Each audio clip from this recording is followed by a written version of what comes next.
Good afternoon, everyone, and welcome to our 20th Fireside Chat hosted by PTRC. I'm Shania, the event manager for PTRC. Thank you to all of our returning viewers or newcomers. Our Fireside Chat series is part of our ongoing commitment to fostering meaningful conversations across the transport sector. At PTRC, we're passionate about advancing training in transport, and events like this Fireside Chat are designed to connect professionals, academics, and those new to the industry in an open and engaging format. Before we get started, we're also excited to share that we are working behind the scenes on the 23rd Annual Transport Practitioners Meeting that will take place in July 2026. It's a flagship event that brings together leading voices from across the industry to share ideas, research, and real-world insights. The call for papers announcements for next year's conference will be going out next week. So if you're working on something thought-provoking, we'd love to hear from you. Follow our LinkedIn page for updates. Today's chat is all about daring to say something as a transport professional when something feels wrong. I'm really looking forward to this conversation and I hope you enjoy it. Please put questions into the chat function on YouTube as I will be sharing these with the panel throughout the event. I'll now hand over to Glenn Lyons, who is our co-organizer for the series and our chair for today. Thanks, Glenn. Lovely. Thank you, Shania. And hello, everyone. My name's Glenn Lyons. I'm the Mott MacDonald Professor of Future Mobility at UWE Bristol here in the UK. And welcome back to many of you to the PTRC Fireside Chat series, number 20 indeed.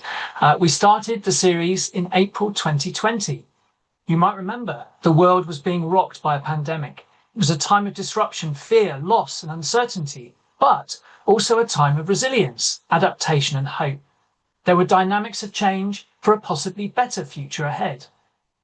Anyone tempted to think there would be a return to normal after the pandemic was, however, in for a rude awakening. We've now got plenty going on within and beyond the transport sector to exercise our minds.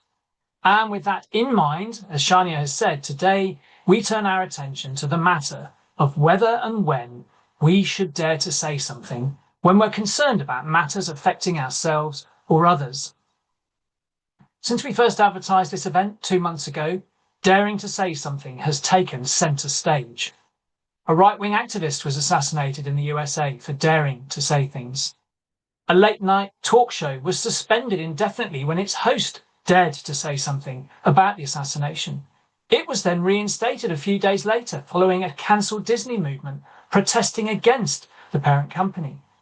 The President of the United States signalled an intention to designate what he called Antifa, which seems to be those against fascism, as a terrorist organisation. Here in the UK, some 800 people were arrested earlier this month, mainly, it seems, for peacefully holding cardboard signs upon which was the name of a proscribed terrorist organisation. More recently, further public protests in London tested the distinction between free speech and hate speech. Now, this may seem a far cry from issues of direct relevance to transport professionals, but as well as being professionals, we are also humans after all, with wider values, beliefs and concerns.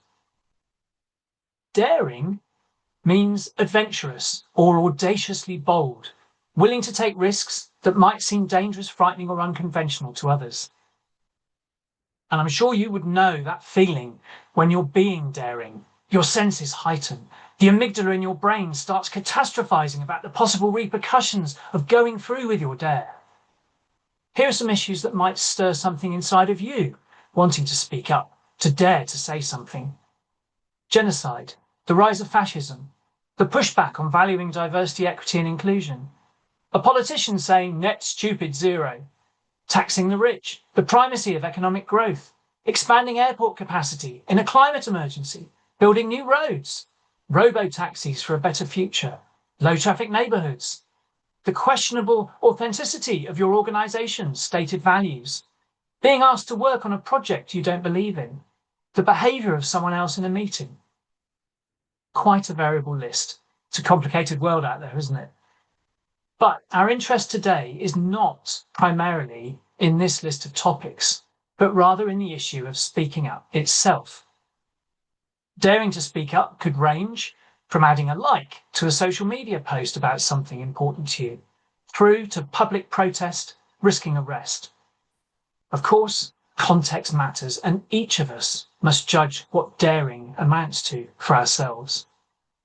Well, we've got a wonderful panel for you today, and they will be bravely speaking up on the topic of daring to say something. I'm looking forward to hearing of their own experiences and lessons, and I hope we'll all benefit from today's gathering. And we want you to speak up too.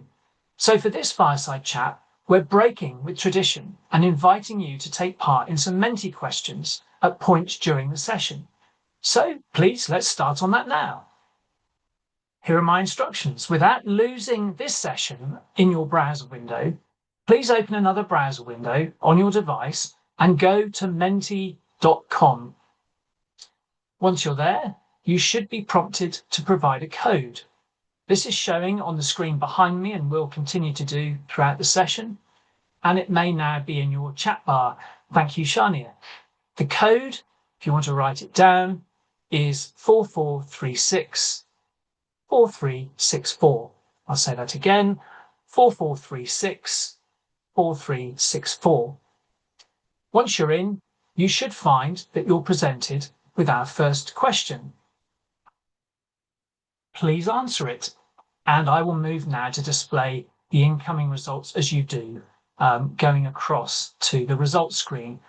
As I do that, I should emphasize that your answers given to the various questions are anonymous, so you can feel free to be honest and open today. However, please bear in mind that in giving your answers, that the anonymous answers will be shared on screen with others and shared afterwards. So I'm going to hopefully share the Mentimeter screen. And I can see I'm hiding the results deliberately to begin with. Let's see. Give it a few more moments, people, to make sure they've got into the system and they're able to give their results. And hopefully this sets you all up for the rest of the session. So please keep this Menti screen open. And for those who missed the code, the belt and braces, there's the QR code for you as well. Okay, let's see what your thoughts were on this question. Okay, so that gives you a sense to start the session off. And of course, some of you will have selected to come here perhaps because you have dared, or conversely, because you felt cowed into not feeling able to dare. So one more question before we come to our wonderful panel. I'm going to move us on. For those of you who did recall that moment where you were reprimanded, bearing in mind you don't have a lot of space in your answers on Menti, could you share that recollection with us in shorthand? And I'll just give a few moments for people to do that. They will come up on screen. So again, please be mindful of being anonymous.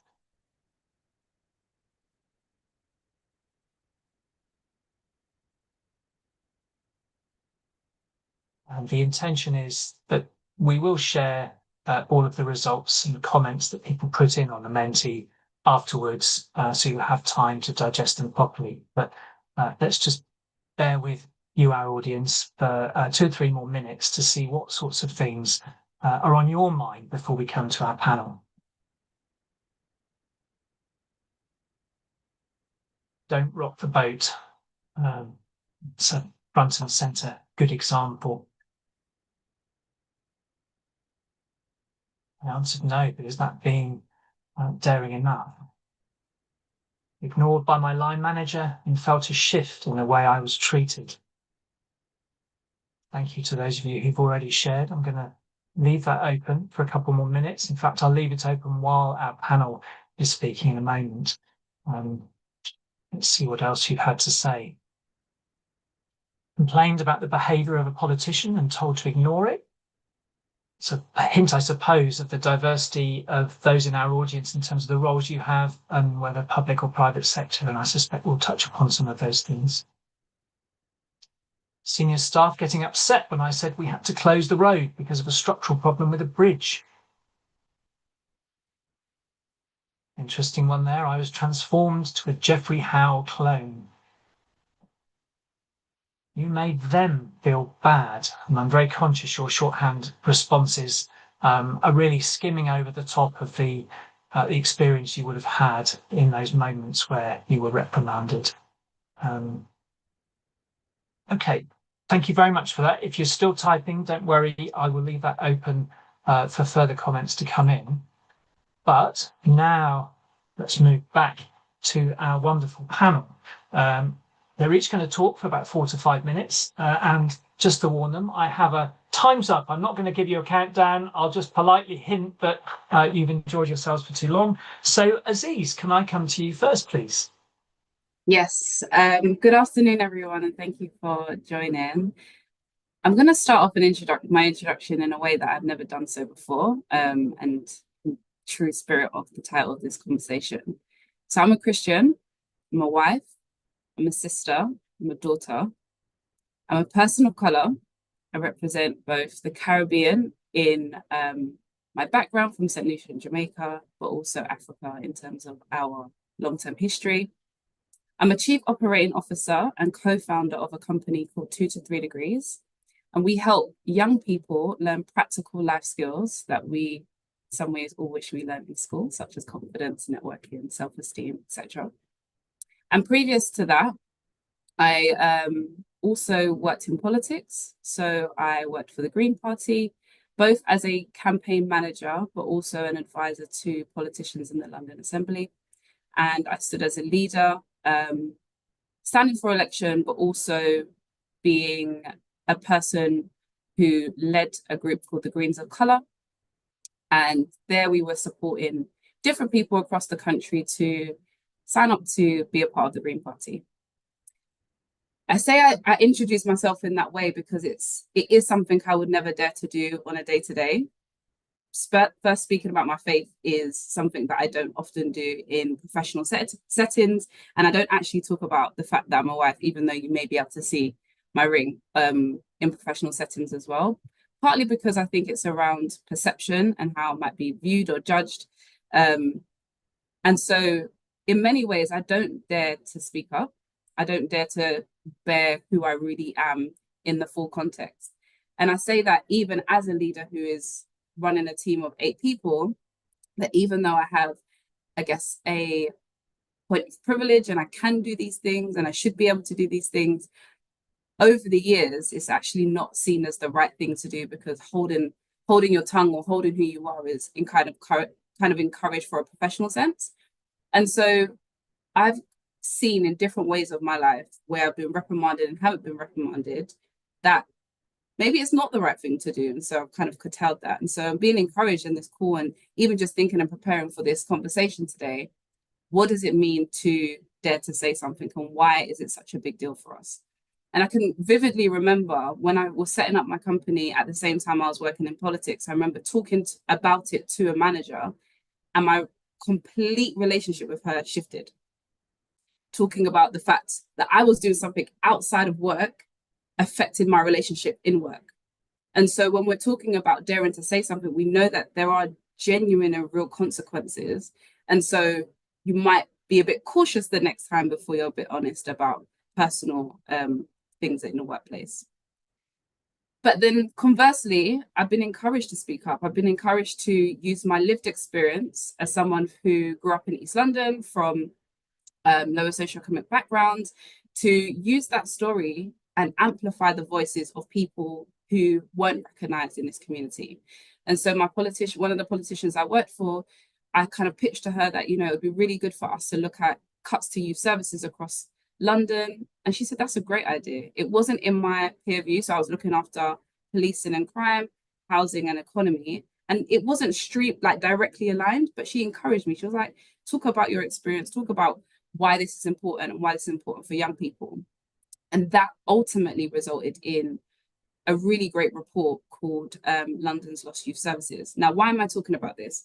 I think I wanted to first present the fact that I'm all of these things, and also over time, I've actually been able to navigate different areas of privilege in leadership and otherwise. And actually, depending on your circumstance, depending on your environment, can really kind of change how much you lean into speaking up or not. And finally, when I was working in the Green Party as the chair of the Greens of Colour group, I got burnt out. I got burnt out in terms of speaking up and talking out and advocating and representing so much so that I've stepped away of politics completely. And so I guess I wanted to share my personal story to everyone because it is very complicated. And I know that the conversation that we're going to have today is going to speak to all of those nuances. And hopefully we can kind of get to some resolve within ourselves personally as to how we want to do that going forward. Wonderful. Thank you, Aziz. And lots of points in there. I guess one just to pick out very briefly for a brief response from you is perhaps that sense that we're also all on a direction of travel in terms of how our view about speaking up might change, partly informed by our experience. What do you sense is your personal trajectory in a broad way? Are you inclined to speak up more as you go forward in your life now based on what you've learned in the past? I've been on a personal journey to be more open with my team about who I am as a person. And so some of those characteristics they are aware of, but maybe my business partnerships, they don't. So yes and no. And also I realized that as much as I'm very much moved by what's happening in the world, because I represent a company, in many ways, it might not seem like the right thing to do to speak on political issues. Whereas when I was working in politics, I felt very empowered to speak on political issues very openly, very clearly. And so it's not so straightforward. And I recognize that sometimes people look at leaders as being the people who should be able to, who should set the example, who should set the temperature in your organization. But again, I work with a team who represent all faiths, all different backgrounds. And so I don't want to be someone who imposes my ideals or my suggestions onto them. And in leadership, you also have to think about that having a counter effect on other people as well. So can I be the type of leader that allows people to talk about what they want to talk about? Yes. But does that mean I will feel empowered as a leader to do so too? Not all the time. Okay, no, that's very helpful, Aziz. I'm sure it won't be the first or last time we refer to context mattering. Thank you. Right, let's move to James. James, over to you. Hello, everybody. Well, how do I follow that from Aziz, really? I suppose the way which can do it is also kind of share a bit about my story, similar to what Aziz did. So obviously, many of you know me from my professional context as a board member of Transport Planning Society and many other roles, but I'm also a man, I'm a husband, I am a brother to 3 sisters and 3 stepsisters. I don't have any children, but I do have a couple of little fur babies who do call me daddy, referred to as daddy. Obviously, I'm a white middle-aged man, and I am religiously agnostic. And I think Aziz kind of came on to an important point there in that those kinds of things and that kind of experience really shapes the values which are important to you. Nobody comes necessarily with a preset values. It's affected by our lives, our situations, and the kind of things which we experience. And when it comes to work in transport planning or any other part of engineering, it's very difficult to set those values separate to the work that we do, because I'd like to think that for most of us, our work is extremely important, and it's a big part of who we are. And it's also very kind of easy to kind of look at other people, including members of the panel here, and almost kind of wish that, yeah, I really wish I had the confidence in order to speak up like that.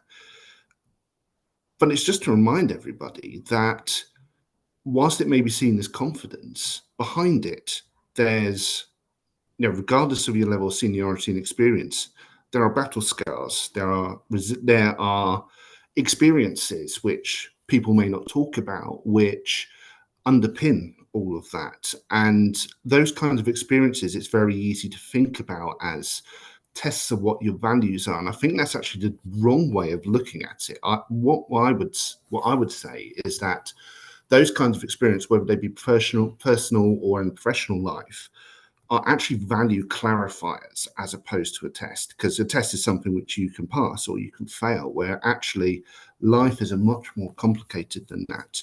Just to kind of give you a practical example, for instance, some of you know I was a town councillor until quite recently. And I went into the whole position fully aware that people would not agree with me. Some people may get angry with me.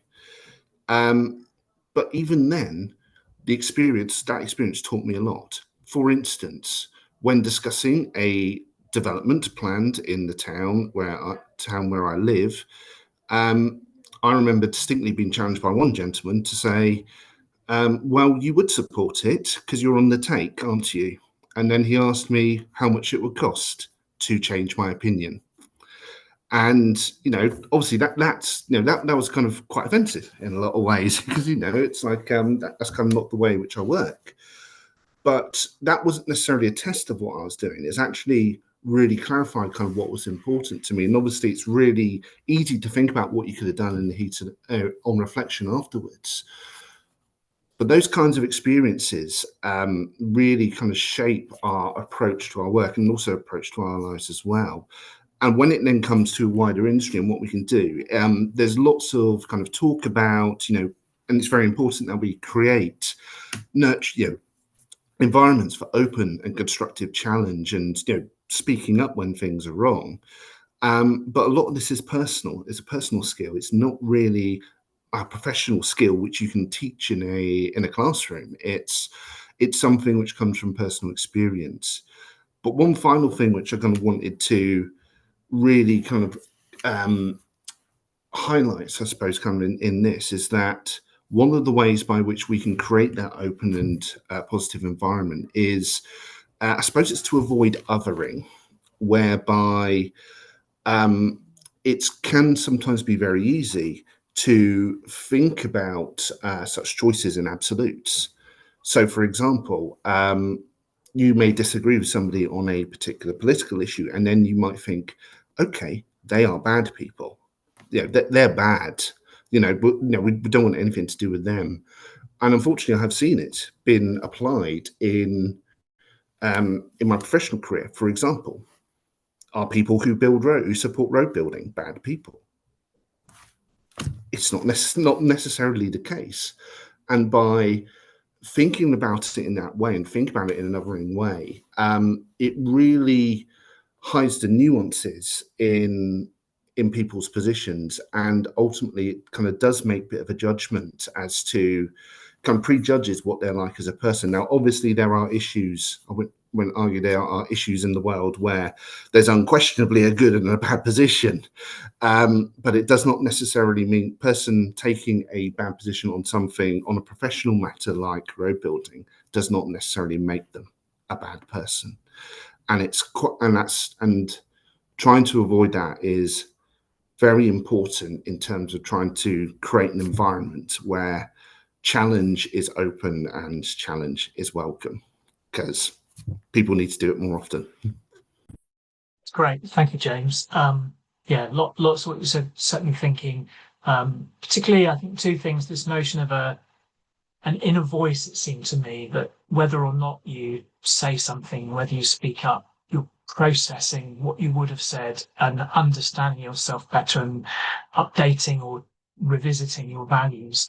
But I think your last point seemed really important to me. I've written down speaking up well.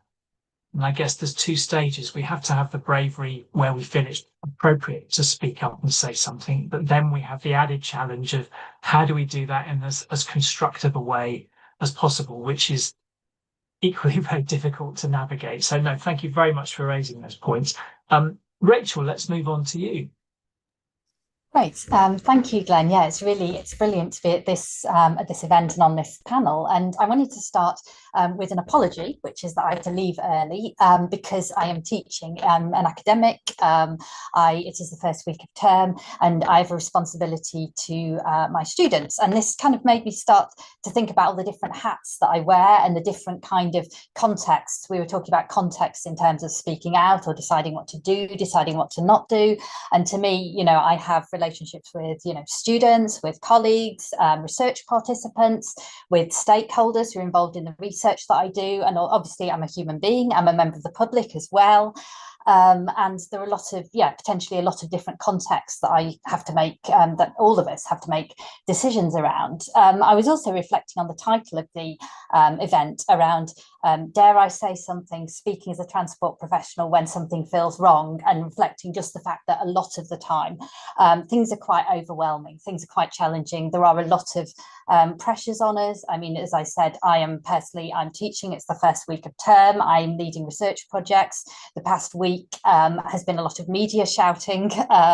So there's a lot of stuff on, there's a lot of pressures. And one of the things that you people don't necessarily know about me, and why I do often try and focus a lot on kind of the university as a workplace, and also the the need to support and advocate for students, is that I struggled to get a degree.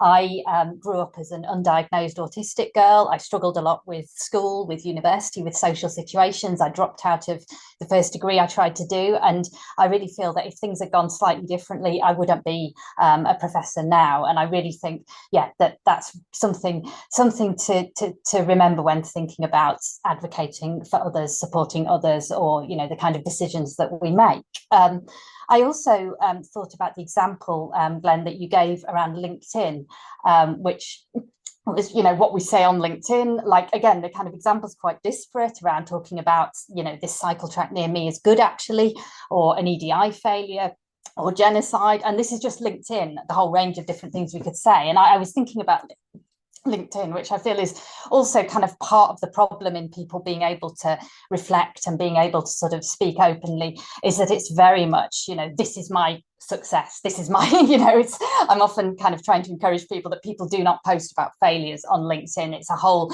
it's a very shiny corporate veneer. And personally, for me, I do very little social media, and I was reflecting on that, and it was actually following an event in Glasgow in June 2022, a few years ago, when I was attempting to, I was at an event, I wasn't speaking at it, and I attempted to live tweet the event. I thought this will be a nice thing to do.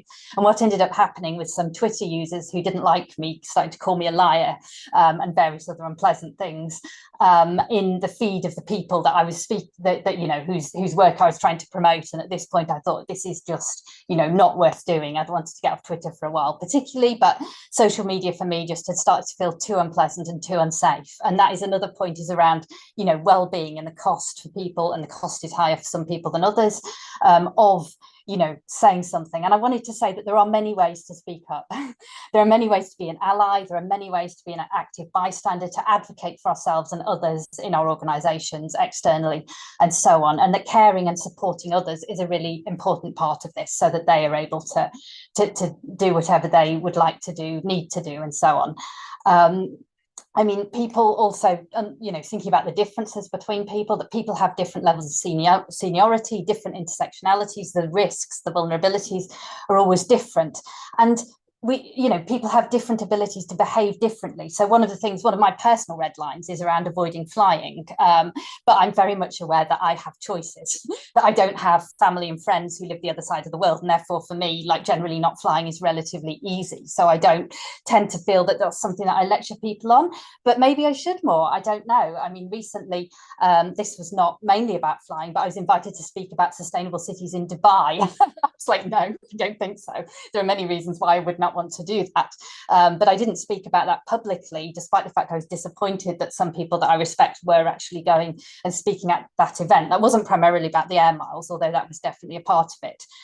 So I guess, it's making me reflect on when we should say more, how publicly we should say more, what is the, and what should our priorities be around speaking up. So I'll stop there. Thank you. That's great, Rachel. Thank you. And as with James and Aziz, I really appreciate you sharing some vulnerability, really, about your own experiences in this public forum. And I suppose, the example you gave about your own educational journey was a reminder that whether or not we speak up on issues, yes, it affects ourselves, as you've highlighted with personal circumstances, but it also affects others, and possibly in ways that we will never know ourselves. So had someone spoken up on your behalf those years ago, they may not have known the course of change it would have brought about for you. I don't know whether that resonates, and whether you've just briefly any sense about that effect on others that speaking up can have, and how that might motivate us when it's not necessarily benefiting ourselves. Yeah, I think so. I think there's that phrase, isn't there? You know, if you don't see it, you can't be it. So being able to see examples, being able to think, oh, that, you know, it's that person has done such and such a thing. Maybe it's possible for me. Of course, you know, that doesn't mean that you know, I'm always nervous because I know that I have some privileges and that some things were easier for me, and that doesn't mean that because I've achieved something that other people can. So I think it's double-edged, I guess, but I think, yeah, it is an interesting point. Yeah, okay. Thanks, Rachel. So Adil, let's come to you now. Thanks, Glenn. Hi, everyone. Some great introductions there. I don't know if I can match them, but Adil Chowdhury, I'm a transport professional, been so for about 35 years. But just like Aziz, I wear a lot of different hats and the others. So I'm a Londoner, a British-born Muslim, Pakistani heritage. And I think I've always felt that those are really important, it was really important that I represent those aspects of myself in terms of my working within the profession. In terms of my kind of time in the profession, I sort of started off within Transport for London, London Underground as a young graduate planner and worked my way through for about 10 years, worked there. And then I moved into consultancy where I worked for about 25 years for various firms, sort of some of the leading firms in the UK, and got to quite a high position in terms of sort of technical director, professional head of discipline for economics and business cases, and you know, managed teams, grew businesses, did a lot of recruitment. And I was always really proud of kind of my focus on diversity and building teams that reflected sort of wider society and supporting that. And I've always been someone who's not been scared to speak up. But I have to say that the outcomes from me speaking up have been pretty variable in terms of how successful or not they've been. And I think there's a lot of lessons to be learned from that experience. But I think I've always been someone who's felt I needed to speak up because I was struggling to deal with things if I didn't. And I suppose that's kind of, you know, my personality trait. That's who I am as a person. And I think, you know, your capacity to speak up will very much be determined by how much you feel it's an imperative for you as an individual. So I think that's obviously going to play a part. But right now, given sort of that context, I have to say that I'm really struggling with wider issues that are going on in society right now. Two in particular, the Israeli genocide of Palestinians is something that's weighing really heavily on me and is really affecting my mental health.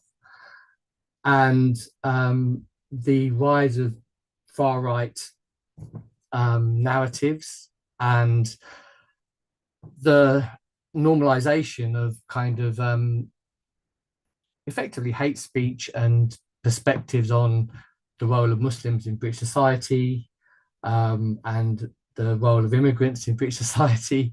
All of these things are really scary and they're causing me a great deal of anxiety. And I wonder, I think all professions and all people, this is a time where things that are fundamentally wrong, silence is being complicit on certain things. And I think it's really important that us as a profession are recognizing that there are things that are so important that we have to be helping and supporting, defending good values, defending what's right on certain things, even if it's politically challenging and difficult to do so. And I suppose that's something that I feel very strongly about. But if we take away from those big issues and we move to kind of the more day-to-day working environment where you're dealing with projects, etc., I think it's really also important that we recognize the importance of trying to make things better relies on our ability to and our willingness to dare to say something often. Otherwise, we can often find ourselves in an onward cycle of just allowing the status quo to be maintained, and it may not be improving things. So improving organizations, improving how we do projects, improving how we deliver to our clients, all of these things are reliant on our ability to kind of recognize and communicate how things can be done better. And that relies on being willing to dare to say something. But it does also rely on our organization being open to that conversation. And that's where sometimes the struggles exist, I think. So I'll leave it there for now, I think. Thank you, Adil. Perfect. And again, lots of food for thought there. One, I suppose, well, mental health clearly was something you touched upon, and perhaps we'll come back to. But I think also you had me thinking about it's in the eye of the beholder whether an issue that you want to speak up on is big or small, to make it simple. So whilst clearly genocide is unquestionably big, and yet if you're, for example, an emerging professional who's being ignored because you're a woman, and it might be the other way around, but ignored as a woman in a meeting repeatedly, you go home every day with that being a huge weight on your mental health, and therefore it's very big for you. And I just wondered briefly if you had any thoughts on that distinction between when it's big and when it's small. And I think they're both big, because that example you gave of the woman being ignored is a huge societal issue in terms of, it's that one person's experience, but they're experiencing it, they're experiencing a wider societal issue that is huge. Sexism and racism, these are massive issues and they need to be addressed. So I don't think, I'm not saying that that's less of an issue. It's equally, it's hugely wrong, and it needs to be addressed in the same way that we need to be speaking up about that, in the same way you need to be speaking up about genocide or speaking up about these things that are fundamentally, there is no, these aren't kind of grey areas here. These are kind of, reasonably black and white in terms of kind of what's right and wrong. And where we have those areas, then I think we need to be taking stands on them.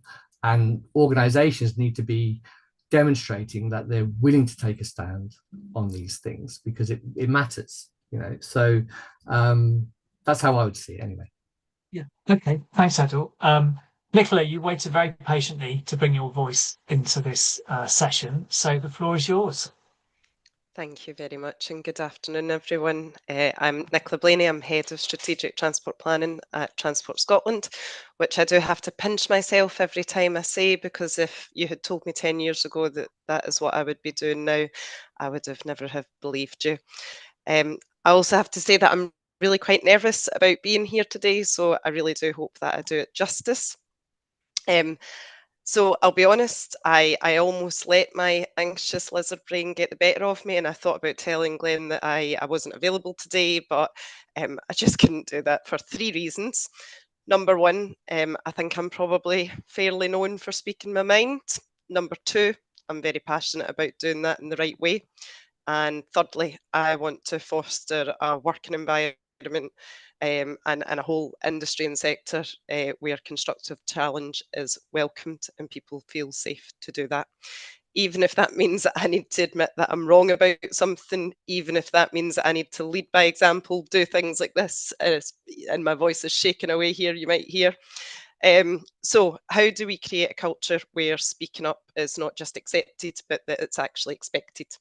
And I think it starts with leadership that listens, with teams that value challenge, and with individuals who are willing to use their voice even when it shakes like mine. So my husband and I were blessed to welcome our son into the world almost 8 years ago. And I used a lot of my maternity leave reflecting on my career and where I wanted to go next. Because sadly, up until that point, I had felt ignored quite a lot of the time. I found it really frustrating, quite demoralising at times. And I also felt really quite strongly that I was not being used to my full capabilities. and I had spoke up on how I felt. And unfortunately, at one point, I was told that it wasn't always about my capabilities, which again made me feel like, okay, well, what am I doing wrong here? I was a consultant. I'd undertaken a few secondments to both local authority and to Transport Scotland at the Scottish Government. And something that really struck me about working at Transport Scotland was that challenge was not only valued and welcomed from all levels, but it was actually actively encouraged. That was a perception that I had. And I'd thought about applying to Transport Scotland a few times, but I'll be honest, I let my lack of self-belief get the better of me. But while I was on maternity leave, I really kind of knew that I probably needed to apply the next time an opportunity came up, because one of the biggest reasons that just became so overwhelmingly apparent to me was that I wanted to make a difference, and I knew that by being a civil servant, I could do that. I could use my technical skills to advise the government of the day in an honest and objective way. Did that rhyme? I don't think I meant that. And I'm so glad that I finally gained the confidence to join Transport Scotland when my son was just over a year old, because I absolutely love doing what I do. I love doing just that, advising the government in an honest and objective way. But I also love working with my team of technical experts, my wider colleagues, both at Transport Scotland and the wider Scottish Government, and beyond, with local and regional partners and with our supply chain as well. I love detailed, complicated discussions about how best to progress something. And I like to think that I do that in a kind way. I always try to be really mindful of how others may feel about something that I've said. Um, I'm all I'm always kind of constantly scanning and checking my words, both internally but also with others, because I'm mindful that I'm always mindful as well that I want to be operating and advising within my own technical competence. As you may have guessed by now, I don't always fully believe in myself. However, when I do believe in something, not necessarily always in the technical space, but if I believe that something's not right, if I don't believe that, I'm not getting the opportunity to fully explain myself, I really will get quite determined and really quite kind of almost forthright sometimes, in making sure that I'm really speaking up.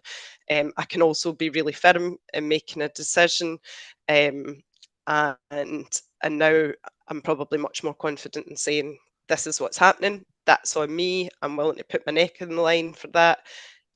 Last chance, does anybody, really, really strongly object here, or can we live with it? Can we move on as a team, and just get the job done? Because I think that's quite essential to moving forward and getting things done.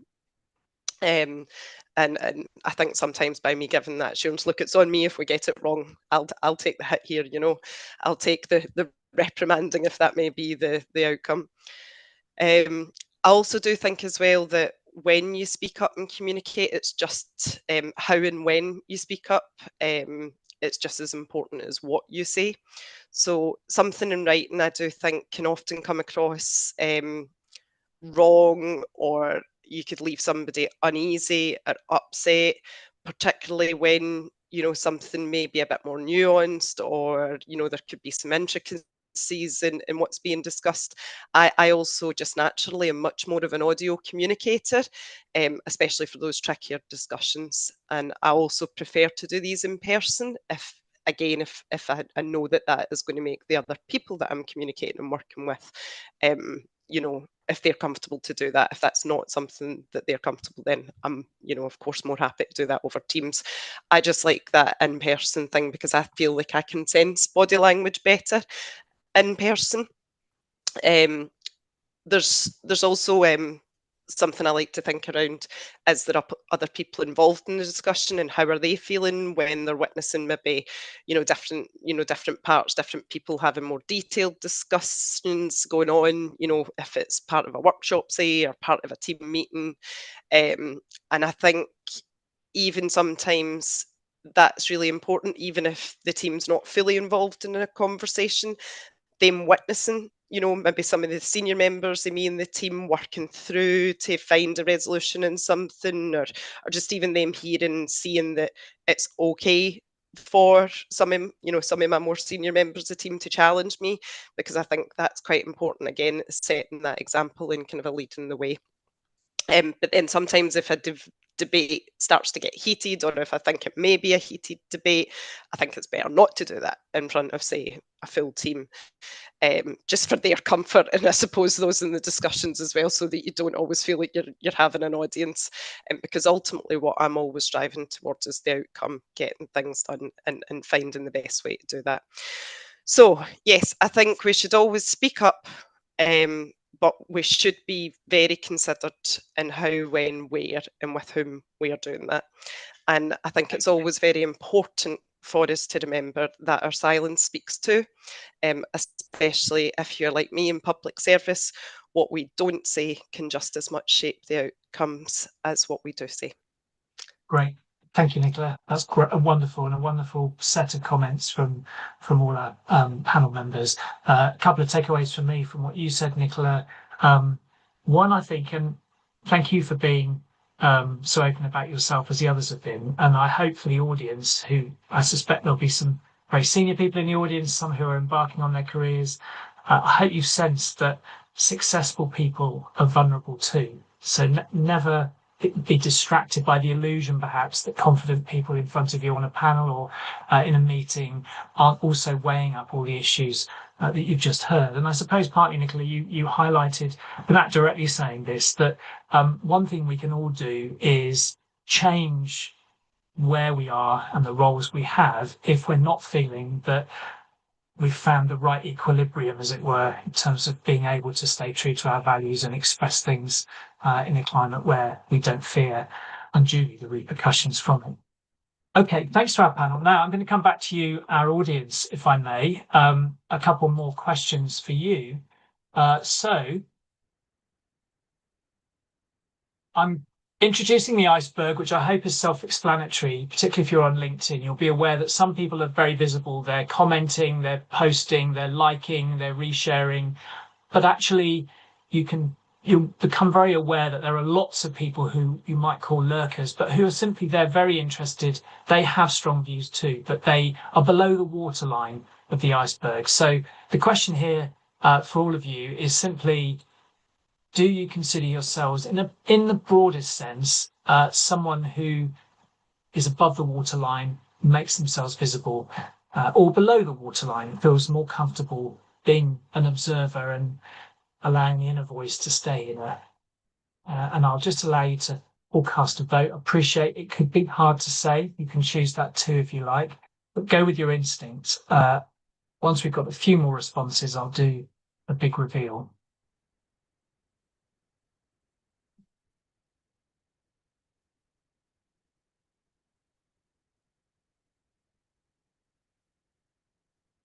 And by the way, thank you while you're answering too. We've got a couple of questions already passed across from Shania from our audience, which I'll come back to our panel on once we've had a couple more of these Menti questions. Okay, couple more moments if you are weighing up which vote you'd like to cast on those three options. Okay, I'm going to reveal them. Carry on if you're still voting. Okay, so interesting. I'll leave you to judge for yourselves. Of course, it's a self-selecting audience, so maybe there's a hint here that there's certainly a lot of you. I don't know whether it's more or less representative of the public at large or our profession, but quite a lot of you who do sense that there is a need to say something in those important moments. And interestingly, almost as many who, for a variety of reasons, which we'll come on to now, may be feeling that they're going to stay below the waterline in general. And of course, some conflicted ones at the end. They're hard to say because, of course, the situation changes things considerably for each of us in each dare to speak up moment we face. So first of all, for those of you who answered above the waterline, could you just, in a sentence or a phrase or two, try and express to us why instinctively you feel that you're someone who does dare to say something. You've had a sense perhaps from our panelists about how they feel. And we'll just wait again for a few more moments to see what sorts of thoughts people can share. And those below the waterline, I'll be coming to you in the next question of a similar form. Thank you there for starting us off. The right thing to do, because that's what I'm employed to do. That perhaps resonates without me knowing what you're employed to do, with some of the remarks Nicola made, and perhaps that's part of our very professional makeup that we should be doing that. It would eat me up inside if I didn't say something. The importance of organisational support there, strong support from managers, peers and friends. I want to see fairness and think things won't change if I don't say something. Generally an open person, caring a lot about some things. Feel I'm reflecting the views of others who may be afraid to speak up, those perhaps below the waterline. Interesting marker, I suppose, there in terms of our life courses. I'm now 47, I'm purpose driven, it's why I'm here. I've got experience of how to word things and frame them to land it well. Don't always manage it though. To Adil's comment that you don't necessarily know what the consequences are, or to some extent how you've landed something. Okay, I'll just give another minute or so, because once we move on to the next question, the opportunity to comment on this one will pass. So last chances for those of you typing, please. I outed myself by writing about the subject publicly, was delighted when there wasn't too much comeback. It's still scary though. After all, the consequences, if I don't, are far worse. Again, I think resonating with our panel in terms of how we're all balancing the costs and benefits really of our choice about whether or not to speak up. That's an interesting one, because wrong is wrong. And I think the point was made earlier, I forget which of our panelists it was, but James perhaps, about not necessarily being absolute, and that notion of speaking up and challenging well, recognising differences of opinion. Okay, thanks to all of you that were above the waterline in responding.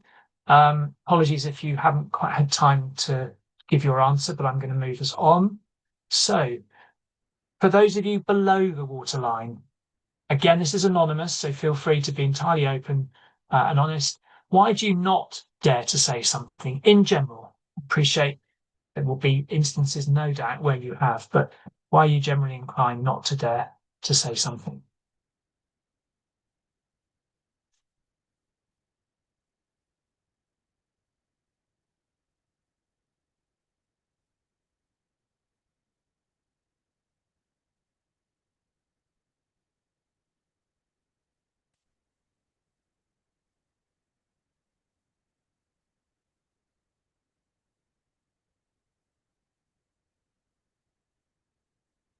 Hoping just about to make a quip that maybe no one would dare to say why they don't dare to say something, but thank you very much.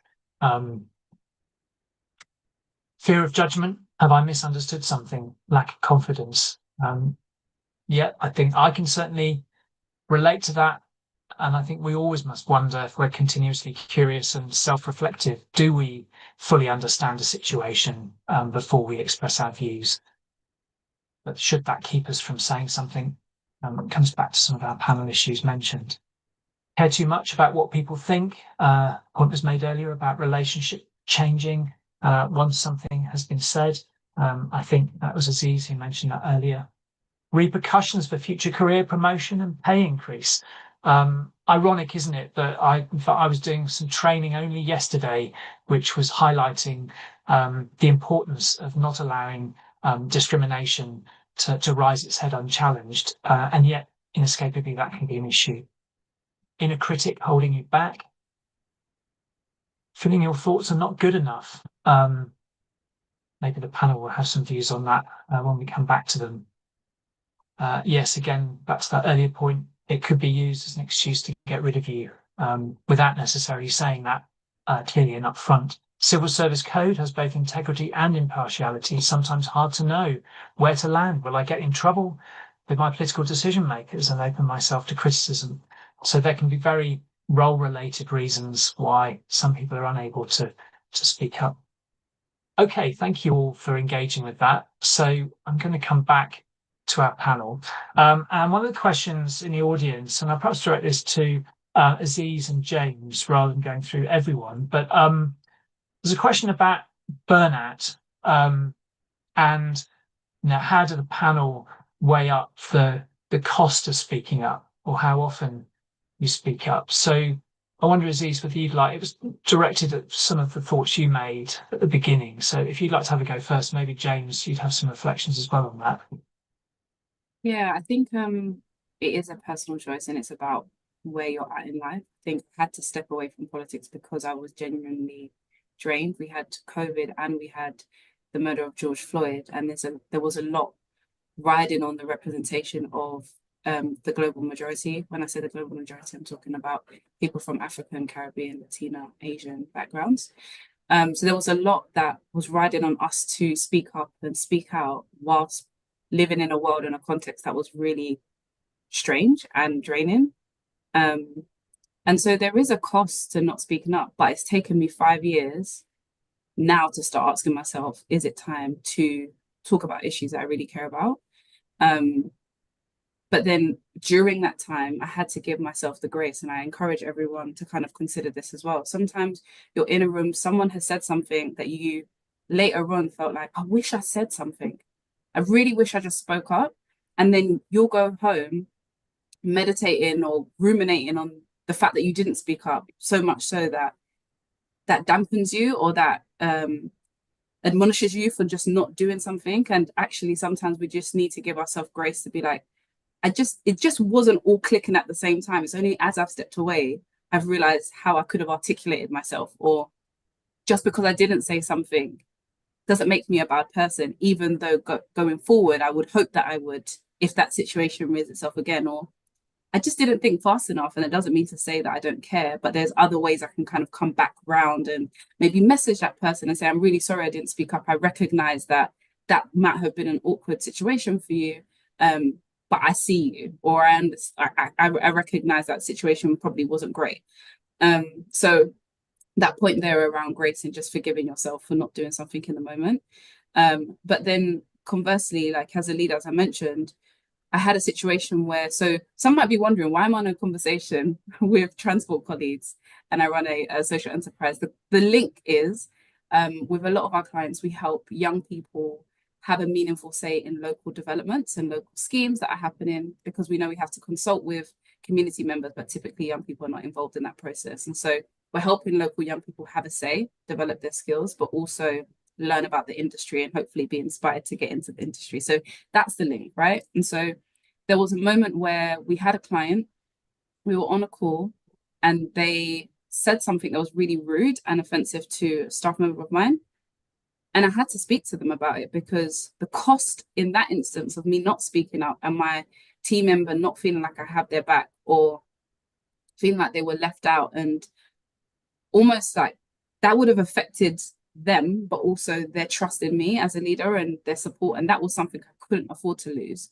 And equally, when I used to work in the Green Party, we were talking about protesting and, you know, people get arrested and stuff like this. And I was sharing earlier that I had to explain to members that that is not the only, and Rachel spoke to this, like there's not only one way to demonstrate or speak up or dare to say something. Actually, it can present itself in different ways. And so when different members were talking, or people were talking about going to protests and, you know, we don't mind, we will get arrested for what we believe in, that's all well and good if you have a different level of privilege and perspective about the justice system. And so I had to explain to them that Black colleagues would not feel comfortable putting themselves out and being at risk in that way, because it has completely different effects. And so burnout, I think, has to be considered in all contexts, including the ones in which you embody on a day-to-day. And you can't expect someone to go as far as you would go, because it might cost them something greater than they're willing to lose, and that's peace or their liberty. Thank you, Aziz. Wonderful set of points on that answer. James, what would you like to pick up from that, taking over the reins? Okay, so I suppose I'm going to kind of answer the question, I suppose, kind of quite literally. I kind of guess, is there a cost of speaking up, and could be a great cost in staying quiet? Well, yes, sometimes, and on some occasions, when you kind of go into kind of speaking up on something, you may not necessarily be aware of what the personal cost might be. You might be doing something because you feel it is the right thing to do, or it is the right thing to do, but you might not become fully aware of kind of what the personal cost, what kind of strain it's going to put on your mental health, what it's going to put on your relationships with colleagues, with family, with friends, and kind of others. And that is not necessarily not necessarily kind of a bad thing, because so long as you can feel kind of good in yourself in some respects, that you are kind of doing the right thing or kind of being as helpful as you can, then that's kind of what matters. But also, I think there's kind of a flip side to that, in that at the same time, you cannot be expected to fight the battle on your own all the time. And obviously, I think there's kind of a natural human tendency that people kind of almost like look to leaders, and kind of look to leaders in the profession, or kind of people on social justice issues, and they kind of say, yes, we kind of support you, and that's kind of that's a very good thing. But it then kind of puts a lot of pressure on kind of the people who are standing up, kind of doing that standing up and doing the hard work of kind of taking a stand. And for those people, it's perfectly natural to say, kind of at different points, depending upon the situation, actually, this is actually putting a lot of strain on me right now, and I need to kind of step away just for a little while, or step away and kind of take a break, because it does put a lot of strain on people. And obviously, I'm not saying this in a way kind of to discourage people from doing that. If you feel the need to do that, and you feel the capacity in order to do that, then you absolutely should.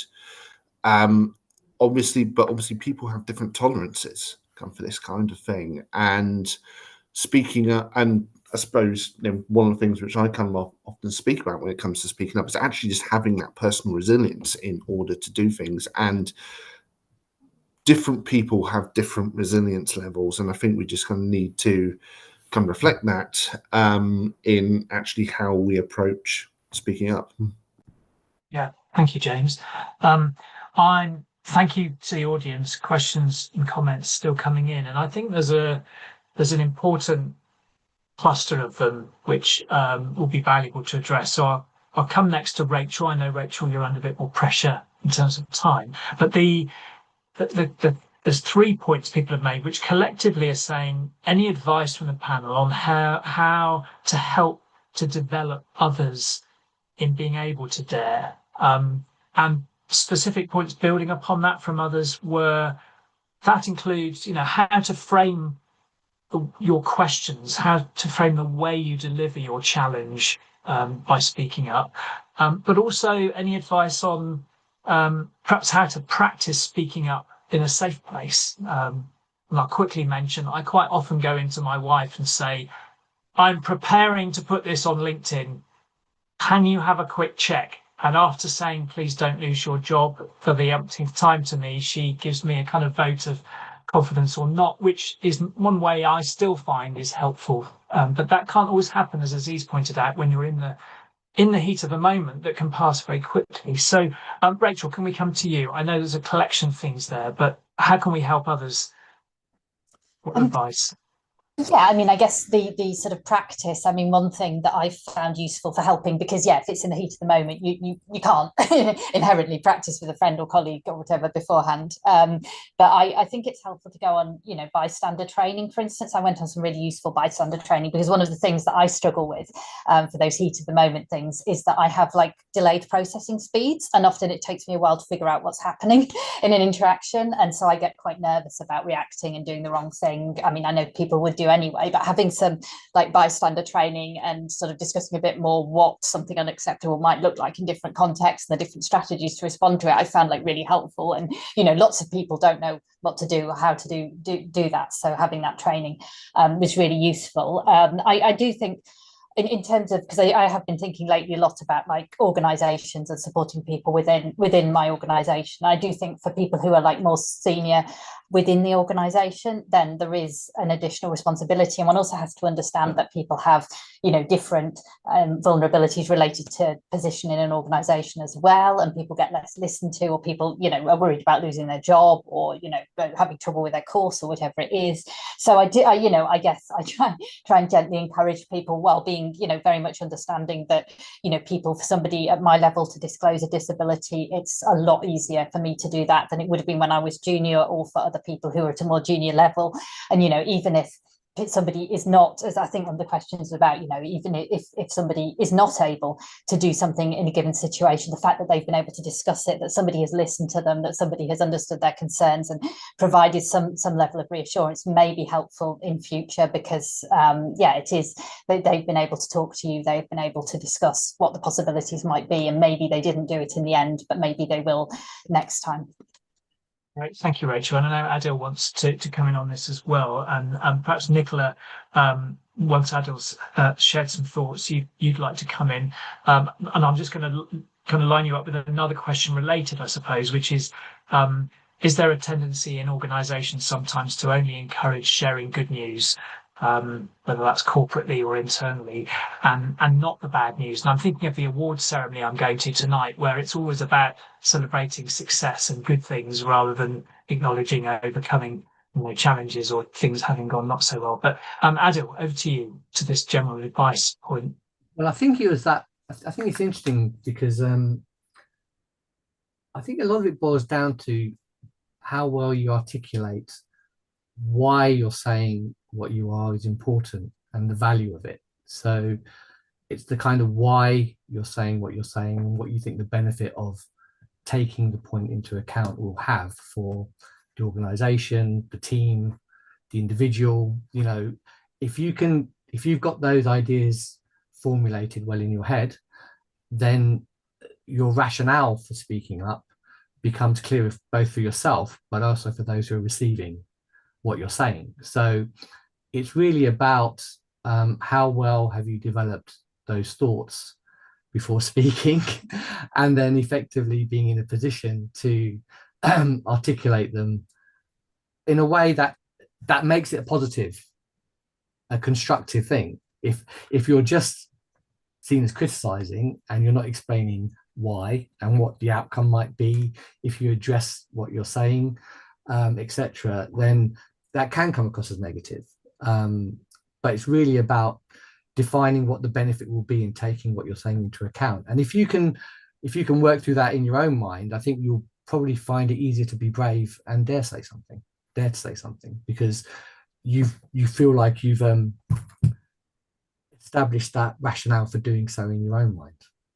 Yeah. No, thanks, Adil. And one of the points that you resonated with me there is the distinction in my mind between synchronous and asynchronous, and various points from the panel relate to this. So if you're in a live environment, some of our brain wiring, as Rachel hinted at, doesn't allow us to process fast and respond instantaneously. Others seem to be able to do that.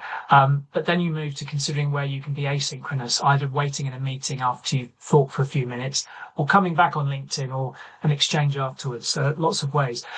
Nicola, just before I come to you, just to pre-warn our audience again, here is a wonderful moment coming up after Nicola, which is a chance for you to dare to say something about transport anonymously. So that thing you wanted to vent about that you've not been able to in your workplace role, or maybe even at home, you get a chance. And then after that, dare to say something about wider society. And who knows, the panel might start using their keyboards as well by then. And Rachel, I'm conscious time is running out for you. If you wanted to put any takeaway in the chat bar, I'll make sure to read it out towards the end. But before we go back to Menti, Nicola, over to you. Yeah, thanks very much. So I suppose with regards to, are we always shouting about the positives? So I'm not. Um, my team will tell you that they have to suffer Nicola's weekly moans, and I do that in pursuit of continuous improvement. And I, again, really hope that I do it in a way that's considered and kind. It may be some simple, daft things like, please, if you're off sick, can you make sure that somebody knows so that I'm not worrying about you and, something horrible's happened to you and we don't know where you are. It could be something more simple like that, or it may be, right, let's all have a bit of a technical discussion here. And how I always try to do that is I've had a discussion with an individual on whatever the issue may be. And like I say, it may be something very minor, it may be something more that needs, a bit more chewing over. And then we discuss it as a team. Or sometimes it may just be, here is my list of moans, here is a reminder. You absolutely must use a comma after however every single time people, it may be something really, like I say, really minor. But again, I do that, as I say, in pursuit of continuous improvement, but I also do it because I think that is a way of, again, trying to foster that safe environment that was mentioned there. It is a way of trying to say it's okay for us to talk about the things that don't always go great. And then, I do talk about the things that go great as well, but I think, it comes in balance. So that would be my thoughts on that, Glenn. And actually at Transport Scotland as well, it's something that is across different levels. So our chief exec does monthly calls, and we have definitely heard, can I please just say, and I'm sorry to say it, but can I just remind, yada, yada, yada. So, yeah. Just a brief follow-up. You mentioned sort of your weekly moans in the sense, I suppose, of speaking up. But also, of course, many of us will now see the very accomplished Nicola, who's kind of gone right up through in her career. Do you ever sort of sense whether or not your more junior peers, either in a meeting or in a team setting, are you aware of whether they're feeling they can speak up or where there's that sort of latent demand to speak up that's not being enabled? Yeah, so with some, I can definitely see with some of the more junior team members, they're saying, I disagree, Nicola. I think you're absolutely wrong. And I think there's a good example of that. We had a staff conference a few months ago. There was an improv session. It was an improv session, and I was just sitting there like, oh my God, like I this is not for me. It was making me feel a bit it was making me feel anxious at even just watching people having to improvise on the spot of what they were about to say. And we were doing some reflections as a team on what was good, what did we like, and it was, again, just really all in pursuit of trying to feed that back to the organisation. And I said, I have to be honest and say, guys, really didn't like that, made me feel uncomfortable. And pretty much every single person in the team said, you're wrong, Nick, you're wrong, we all liked it, it was great, it worked well. And do you know what? I was so proud and so pleased that the team felt comfortable enough to say, nah, you're wrong, don't agree with you, Nick. So that was a good example. However, there's definitely other times where I think, I'm not sure everybody does feel empowered enough to speak up on every single issue. And I think, again, what I've been trying to do with some people is, where is your safe space? What are you chatting through them? What can I do? Who do you want to impress? Who do you really, really look up to? Get time with them and talk about things that matter to you, or do you want some feedback on that bit of work? I will make time to do that if it's my opinion that you want on that, or if it's another one of the seniors, they will do that. If they don't, come and let me know and I will make sure they do that. So yeah, that's, I suppose, my kind of a thoughts on that. Okay, thanks, Nicola. Right, I'm going to come to our audience to give you that golden opportunity, and some are already taking it, I've seen from a sneak peek. What would you like to dare to say right now? We'll go through those dares and you can see what each other have said. And then I'm going to have, time has run away with us, of course, so I'm going to loop back round one more time to our wonderful panel. I'll start, Aziz, with you once we've done the questions, and see what some of your final remarks you would like to be before the session ends. So let's take ourselves back across to Mentimeter. And you can see people have already made a start, so your choice now in the audience is whether you read what's on here or articulate your own. I'd go for the latter because you can read them afterwards. I'll read out one or two for those who may not be able to see so clearly on screen. Too many consultants take public money to promote schemes they know in their heart will never happen. There we are, look, there's a dare. Sometimes road building is the right solution. There we are, you see. There isn't, there's two sides to every coin that we might each be agonizing over. Why are we still mostly acting as a discipline like there isn't a climate emergency? Are you part of the problem or part of the solution? I can relate to that, certainly. We keep measuring the wrong thing. Need to be more honest about how damaging cars are in general and murderous to children, how murderous to children SUVs can be. Let me see, I don't know, I can tell this QR code to go away there. There we go. Well, yeah, I'm just going to let that one sit there without saying anything, otherwise I'll get myself in trouble. Time is running out for us. When will all road speeds be reduced? Why are we planning more airport capacity in a climate emergency? Yes, I wonder how many of us would dare to ask that question in a public space, in a world where our current government might be putting work out to our peers and our teams to address that territory. Buses are not the transport panacea.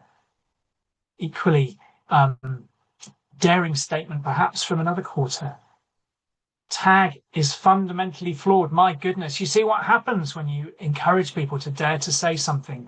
And of course, we don't have time today to go into each and every one of those, where behind which there will be a very rich discussion that could open up because people have dared to say things. Okay, that's the transport sector. Final orders there. If you're busily typing, can I encourage you to finish off and hit send before we lose the chance of seeing it?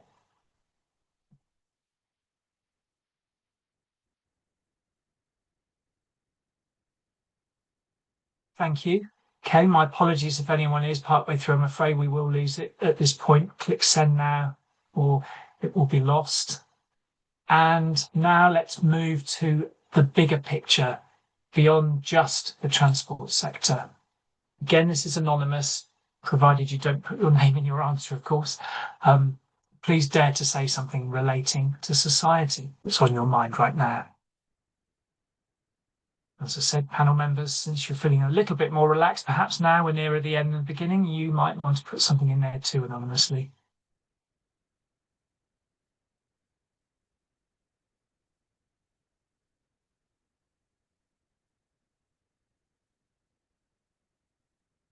I'm hoping you can all read these on your screens at home.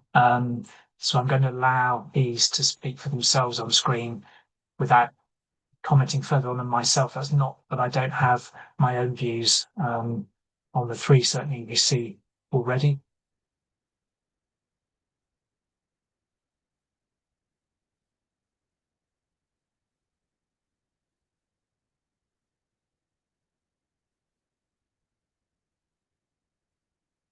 We won't know in a session like this, with so many things we could discuss together, is whether these things people are daring to say on screen, they have indeed already dared to say in a public forum or amongst friends, colleagues. But I hope this is giving you a sense of what might be in people's minds, even if they appear to be sitting quietly or even complicitly and going with the flow, because that's what might feel to be the smooth and straightforward and safe thing to do.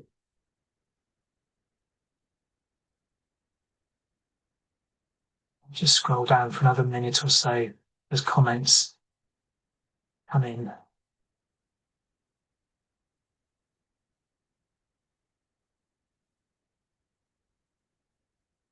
And thank you all for, in spite of it being anonymous, still putting those words together to share with us all.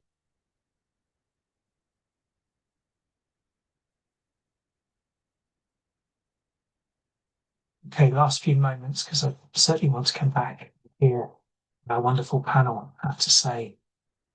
There will be one last Menti question in the final minute, which is of the session, which is what your takeaway has been from today. And we'd love to know whether you felt it was worth it for even 90 minutes of your day and what particular thing you learned. Okay, apologies. I'll leave that up actually in the background. So let me go back to our panelists. Aziz, would you like to have your final go at the microphone? I'm sorry, I feel guilty as if you're all losing time. with only an hour and a half. Over to you. Thank you. I'm going to try and keep it succinct so the other panelists can share. One thing that I really just enjoyed with that Mentimeter is that last question that you had up, there was a moment of silence. And that moment of silence reminded me of how I think society should behave, not always so quick to respond or to agree or to like or to share or anything, just to watch and to listen. And I think that's something that I'm daring to say because of the social situations we find ourselves in. Sometimes we just need to allow people to speak without commentary. So that was really powerful. The other thing I personally want to say that I've not fully had the ability to say, but I don't like when people say white, male, pale, and stale. I don't like that sentence or that phrase because we're trying to be more inclusive. And in being more inclusive to represent or make people like me feel seen and heard and have space, it isn't to other someone else.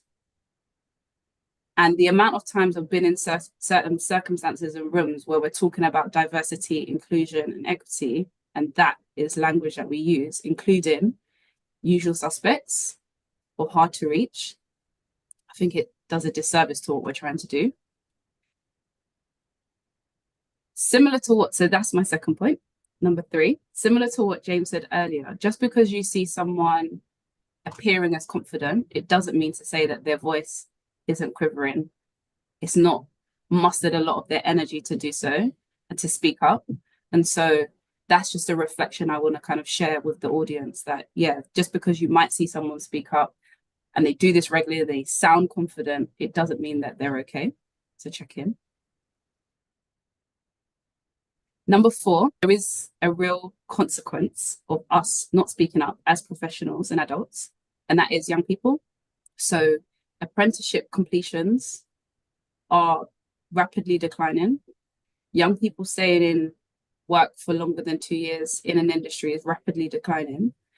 And we have nearly 1 million young people not in education, training, or employment. And this is directly because the cultures that we've accepted don't align with their values and they're not willing to put up with it. And so many of us, the sectors that you work in, they don't have the diversity that you want, and you don't have the youth voice that you want, and you don't have the youth representation that you want. And this is because as professionals established in our career, we're not speaking up. So therefore, I would like to leave you with one final point, which I've used different points in my life, which is if not you, then who? And if not now, then when? Wonderful. Thank you, Aziz. Some really powerful points there. Managing time in the last 7 minutes, I've moved the Menti on. So in the background, I don't want to distract your attention from our remaining panelists, but if you want to give your takeaway, it's there for you to do. And if we have time, I'll flash it up on screen and I'll leave it running. I just want to mention Rachel, as you know, was having to rush off.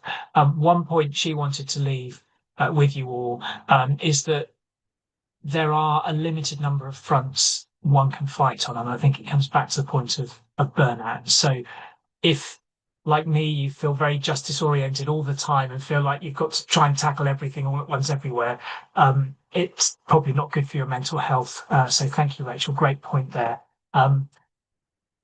Adil, let's come to you, and then James and Nicola for our final comments. Hi, thanks. Been really good chat. I think 3 points really. One, I think if you're from a minority community,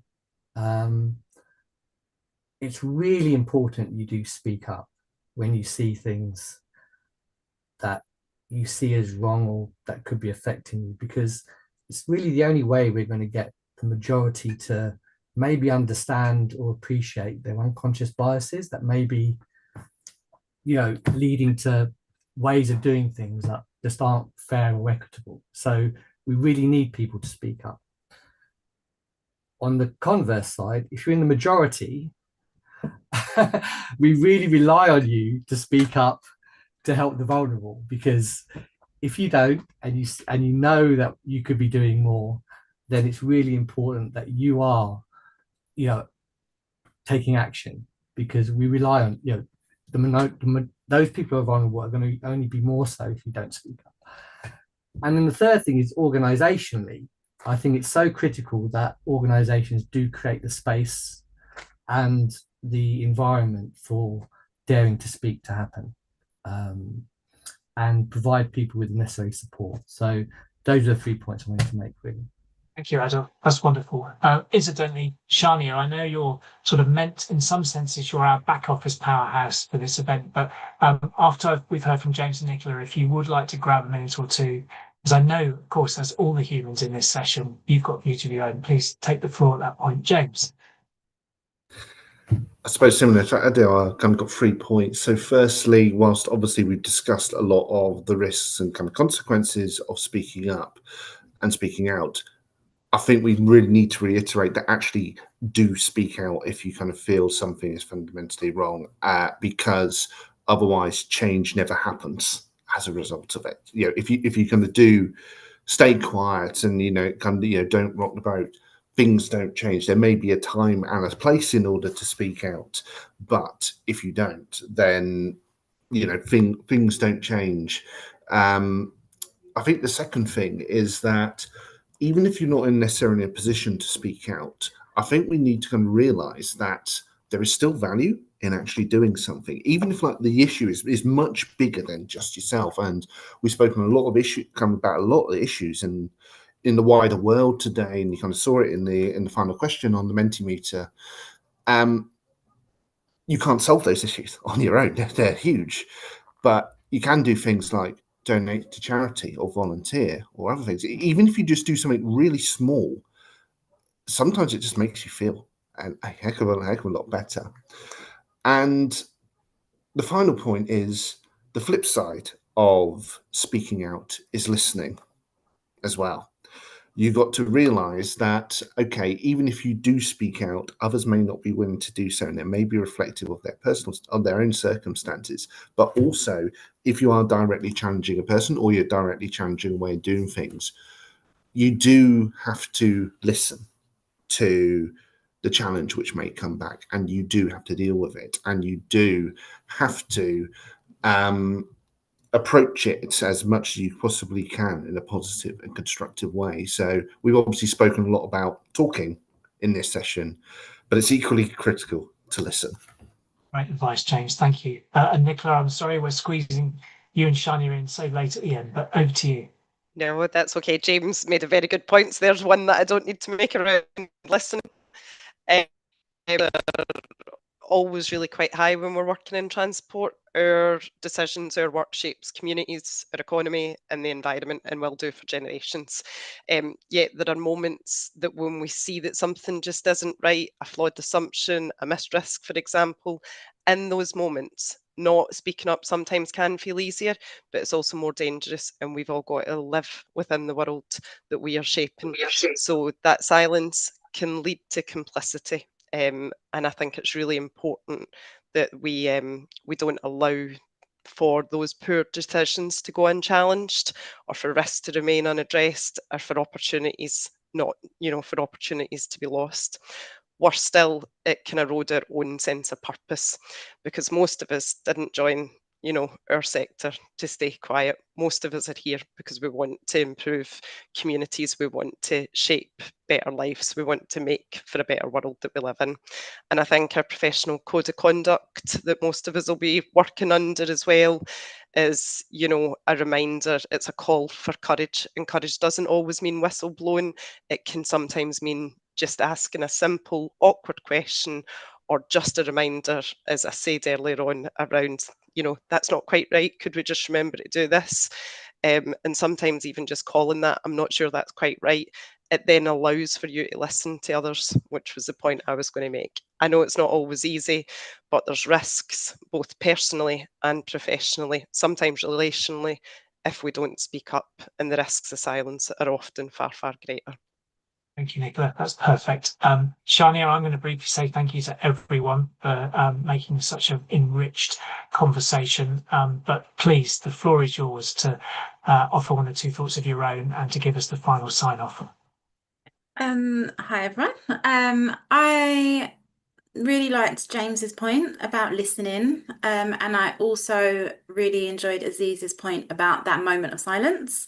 And I think that does come hand in hand. I think we are sometimes very quick to just respond, whether it's out of not creating an awkward silence or wanting to just feel heard.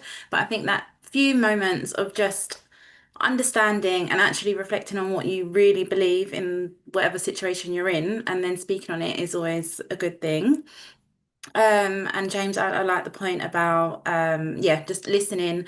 Nicola, I think you mentioned about sorry, I've lost it now, but just about whatever situation that you're in. So we're talking on very heavy, big things, but it does also come down to a friend or family member, you know, saying something that you didn't quite like or picking up a vibe that you don't quite like. And it's about addressing that and feeling comfortable to address it with the people that are closest to you. And then on bigger points, I think it's something that we all need to maybe learn and just decide on how we want to approach societal things, political issues. But yeah, just anything you can do, as James said, whether it's or as Glenn, whether you're above the waterline or below it or somewhere in between. I think just understanding your personal view and speaking on it however you feel comfortably is important. Yeah. And I would say actually as well, just a special shout out to my dad, because I think more or less my whole life, he's always brought my sister and I up to speak on things, even towards him, if there's things that we don't like. So yeah, that just ties into just being able to feel confident in what you're saying and how you're feeling with whichever situation you're in. So yeah, that's all from me. Thanks, Glenn. Thank you, Shania. And I think that's us done. I hope that's helped everyone. And we will now return to respective environments for the rest of the day. Thank you. Thank you everyone for joining. Thank you for all the panel and special thanks, of course, to Glenn for daring to bring up this conversation. I think it was really important and necessary. Thank you to everyone that attended. We hope to see you next time. Thank you.